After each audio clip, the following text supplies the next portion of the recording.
সকালে ঘুম থেকে উঠে যখন ফেসবুকটা স্ক্রল করি তখন চারিদিকে দেখি যে বিআরটি এর মাননীয় চেয়ারম্যান মহোদয়ের একটা বক্তব্য যে এখন থেকে আইন করা হচ্ছে মোটরসাইকেল কিনলেই নাকি 2টা হেলমেট ফ্রি দেওয়া হবে।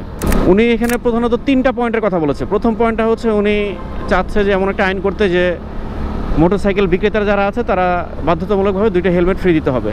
আর অবশ্যই উনি বলেছেন যে বিএসটিআই অনুমোদিত হেলমেট হতে হবে। কেউ যদি মোটরসাইকেল বিক্রি করে তাকে বিএসটি এর অনুমোদিত 2টা হেলমেট ফ্রি দিতে হবে। দেখা গেল একটা হেলমেট দিল, বাট ওই হেলমেটের জন্য মোটরসাইকেলের দাম 10,000, 20,000, 30,000 টাকা ভাড়া দিল। এটা স্যার যাতে না হয় এটা মনিটর করাও আপনার দায়িত্ব স্যার। তারপরে উনি দ্বিতীয় পয়েন্ট যেটা বললেন সেটা হচ্ছে মোটরসাইকেলের ড্রাইভিং লাইসেন্সের ক্ষেত্রে বয়সের একটা সীমাবদ্ধতা বা এই যে একটা ম্যাটার করবে। ড্রাইভিং লাইসেন্সের ক্ষেত্রে, মোটরসাইকেলের লাইসেন্সের ক্ষেত্রে আমরা কিন্তু খুবই স্ট্রিক্ট মেনটেন করছি যে মোটরসাইকেল লাইসেন্স আমরা এইজ এগুলো না ছাড়া দিব না। স্যার আপনার চিন্তা ভাবনা কি স্যার শুধু মোটরসাইকেল বা ব্যক্তিগত মালিকানাধীন যানবাহন নিয়েই, নাকি স্যার যেসব প্রাইভেট বা পাবলিক বাসগুলো আছে, পাবলিক ভেহিকেলগুলো আছে বাস, ওগুলি নিয়েও স্যার আপনার একই ধরনের চিন্তা ভাবনা? টেসলা তো স্যার আপনাদের আইনের বাইরে, আমাদের বাংলাদেশের আইনের বাইরে টেসলা চলতেছে, ওগুলি নিয়ে তো স্যার আপনার কোনো মন্তব্য দেখলাম না স্যার।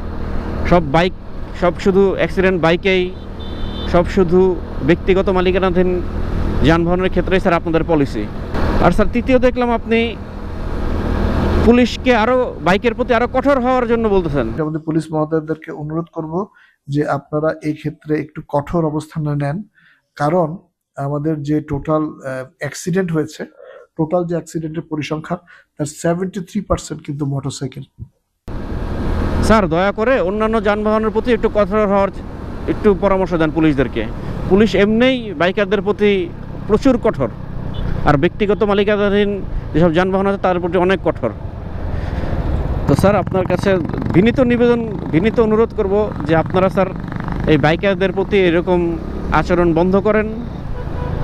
এই ধরনের স্যার মানে ইনজাস্টিস করা, এটা মানে আপনাদের এটা একটা নিয়মিত অভ্যাসে পরিণত হয়েছে। স্যার আইন প্রয়োগ করাও কিন্তু একটা আইনের অংশ।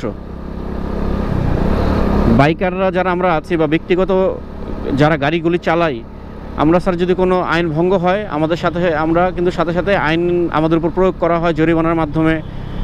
রাস্তায় যারা সার্জেন্ট ভাইরা থাকে, যারা পুলিশরা থাকে, তারা আমাদের আইন প্রয়োগ করতে পারে। এটাও কিন্তু স্যার আইনেরই অংশ, আইন প্রয়োগ করাও আইনের অংশ। কিন্তু স্যার আপনারা তো যে টেসলা যেগুলো আছে এগুলোর উপরে তো কোনো আইনই প্রয়োগ করতে পারেন না।